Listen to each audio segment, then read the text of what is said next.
আজকে আমি এমন একজন পুলিশ কর্মকর্তাকে নিয়ে কথা বলবো। তাকে নিয়ে কথা বলার পর আপনারা নিজেরাই অনুধাবন করতে পারবেন যে এই লোকটা কত বড় বিখাউস ছিল এবং কত বড় আওয়ামী দোসর ছিল। তো এই যে ছবিতে যার ছবিটা দেখতে পাচ্ছেন, এই যে আমার মোবাইলের স্ক্রিনে, এর নাম হচ্ছে এসআই খোকন।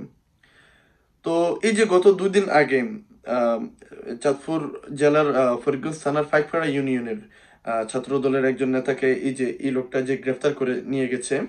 তো এই লোকটাকে গ্রেফতার করার পর মানে সোশ্যাল মিডিয়া জুড়ে এবং প্রধান সারির যে মিডিয়া সব জায়গাতে এই শাওন কাফিকে গ্রেফতারকে কেন্দ্র করে সারা দেশে আলোড়ন তৈরি হয়ে গেছে। তো এই এসআই খোকন ওই ছেলেটাকে গ্রেফতার করার পর তাকে কি করলো, এই যে আমি আপনাদেরকে পড়ে শোনাই। পোস্টকারীর নাম হচ্ছে আসিফ সৈকত। তো উনি মানে শাওন কাফির কাছ থেকে যে স্টেটমেন্ট নিয়েছেন সেটা আমি আপনাদেরকে পড়ে শোনাচ্ছি। ইউনিয়ন ছাত্র দলের সভাপতি কাবিকে থানায় প্রচন্ড মারধর করা হয়েছে। 7 জন পুলিশ ও সোর্স একত্রিত হয়ে থানায় তাকে পিটিয়েছে। তাকে পিটানোর মূল সমন্বয়কের দায়িত্ব পালন করেছে ছাত্রলীগের সাবেক ক্যাডার এসআই খোকন চন্দ্র দাস।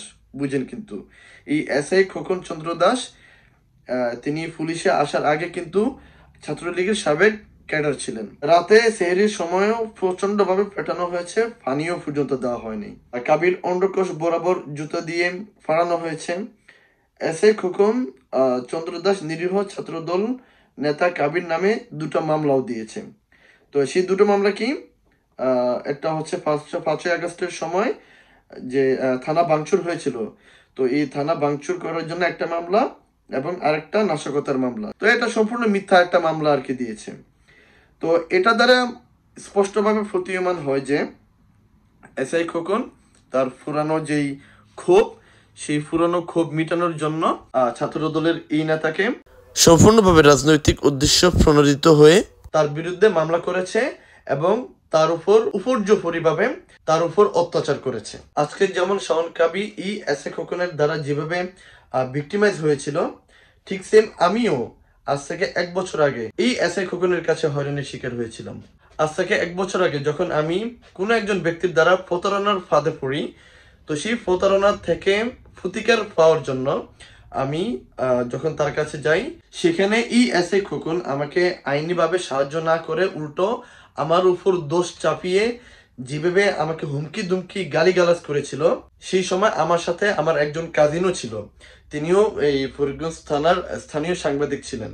পরবর্তীতে এই এসআই খোকন আমাকে আলাদাভাবে ডেকে নিয়ে আমার কাছ থেকে প্রায় 5,000 টাকার মতো ঘুষ নিয়ে তার কাছ থেকে রেহাই পাই। তখন আমি বুঝতে পারি যে এই লোকটা কত বড় ডেঞ্জারাস টাইপের লোক।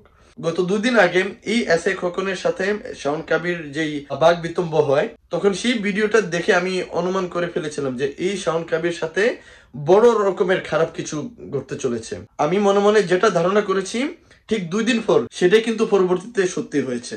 এসআই খোকন হচ্ছে একজন প্রতিষ্ঠিত আওয়ামী লীগের দোসর, আর সে আওয়ামী লীগের দোসর বলেই তার মনের ঝাল মিটানোর জন্য সে সুযোগ পেয়ে তাকে গ্রেফতার করে কোনো ধরনের প্রমাণ ছাড়া এই ছেলেটার উপর বিভিন্ন মিথ্যা মামলা দেওয়াতে এটাই স্পষ্ট হয়ে যায় এটা ছিল সম্পূর্ণ উদ্দেশ্য প্রণোদিত।